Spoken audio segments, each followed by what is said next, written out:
আসসালামু আলাইকুম। আমি ডাক্তার মোস্তাক আহমেদ বিন হোসেন বলছি। কেমন আছেন সবাই? আশা করি ভালো আছেন। আমি আলহামদুলিল্লাহ ভালো আছি। টনসিল, আজ টনসিল নিয়ে আলোচনা করি। টনসিল একটি অতি সাধারণ এবং খুব কমন একটা রোগ, যেটা অহরহ বাচ্চাদের হচ্ছে এবং টনসিল যখন বেশি বড় হয় তখন দেখা যায় যে এগুলি অপারেশন মাস্ট এবং অপারেশন লাগবে, এবং টনসিল বড় হয়ে একসময় এটা ইনফেকশনের দিকে যায় এবং ইনফেকশন হলে বিভিন্ন রকম সাইড এফেক্ট হয়, যার জন্য ডাক্তাররা দ্রুত অপারেশন করে ফেলে বা অপারেশন করে মোটামুটি রোগী ভালো থাকে।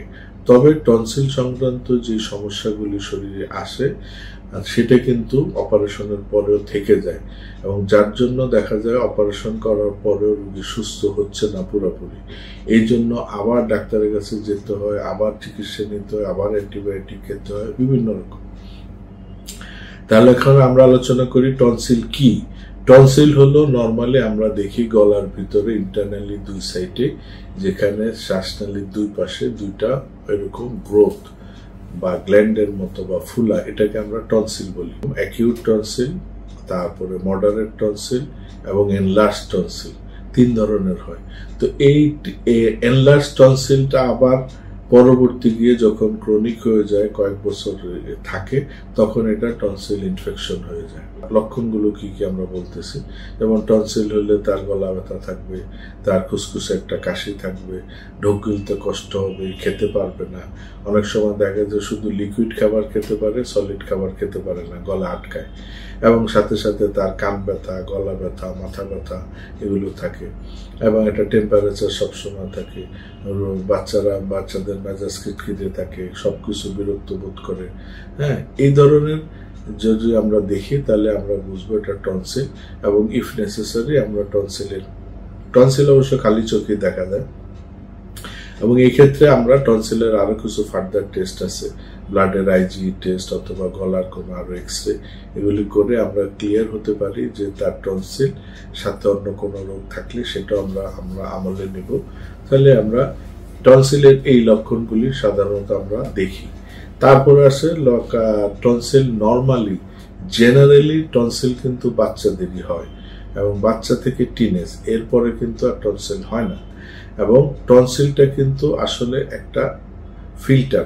আমরা গলা দিয়ে যে শ্বাসনালী দিয়ে যে ইয়াটা নিই, সেটা যখন টনসিল হয় সেটা তখন শ্বাসনালীটা চেপে যায়, ব্লক হয়ে যাওয়ার ফলে শ্বাস নিতে কষ্ট হয়, তারপর তার কাশি হতে পারে, তার গলা ব্যথা হতে পারে। এই সিমটমগুলি আলোচনা করবো।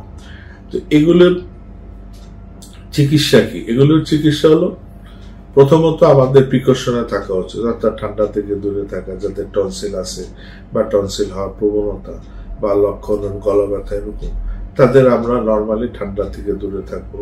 ঠান্ডা কিছু খাবো না, অ্যালার্জিক খাবার খাবো না। অ্যালার্জিক খাবার বলতে গরু মাংস, গরুর দুধ, ইলিশ মাছ, চিংড়ি মাছ, বেগুন, কচু, লতি, নারিকেল, শুটকি, এই ধরনের খাবারগুলি যেগুলোতে অ্যালার্জি ফর্ম করে, সেই খাবারগুলো আমরা বেছে খাবো বা না খাবো। 3 নম্বর হলো, আমরা পারতপক্ষে ঠান্ডা লাগাবো না, এসিতে থাকবো না, লাগলে গরম পানি, কুসুম গরম পানি খাবো। এই ধরনের বিভিন্ন প্রিকশন আমরা নিতে পারি।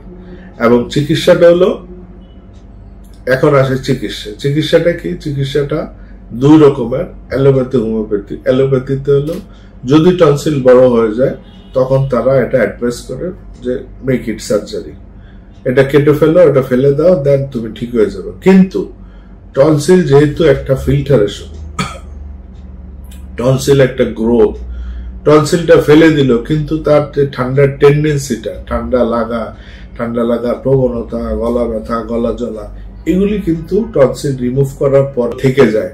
তখন কি হয়? আলটিমেটলি তখন আবার ওগুলির জন্য ওষুধ খেতে হয়, ডাক্তারের কাছে ঘন ঘন যেতে হয়। কাজে এত হ্যাসেলের কোনো দরকার নেই। টনসিল হলে যদি অল্প থাকে, ছোট থাকে, মিডিয়াম থাকে, তাহলে কিন্তু এটি চিকিৎসা নিলে খুব সহজেই হোমিও চিকিৎসার মাধ্যমে টনসিলটা ছোট হয়ে যাবে, মিশে যাবে, এবং টনসিল ভালো হয়ে যাবে। এবং টনসিল রিলেটেড যে রোগগুলি, কাশি, ঠান্ডা, জ্বর, গলা ব্যথা, খাওয়ার অরুচি, গ্রোথের ডেভেলপমেন্ট নাই, এগুলি সব কিছু কিন্তু ঠিক হয়ে যাবে। কাজে আমরা চেষ্টা করব এই ধরনের রোগগুলি উইদাউট সার্জারি হোমিওপ্যাথি খেয়ে ভালো হতে, এবং উইদাউট অ্যান্টিবায়োটিক এই ধরনের ডিজিজগুলো অ্যান্টিবায়োটিক অ্যাপ্লাই করে। আমরা অ্যান্টিবায়োটিক অ্যাভয়েড করব এবং চেষ্টা করব গতানুগতিক সাধারণ ওষুধ খেয়ে ভালো হতে। এই জন্য আমরা হোমিও চিকিৎসা নেব, ভালো থাকবো। ধন্যবাদ সবাইকে।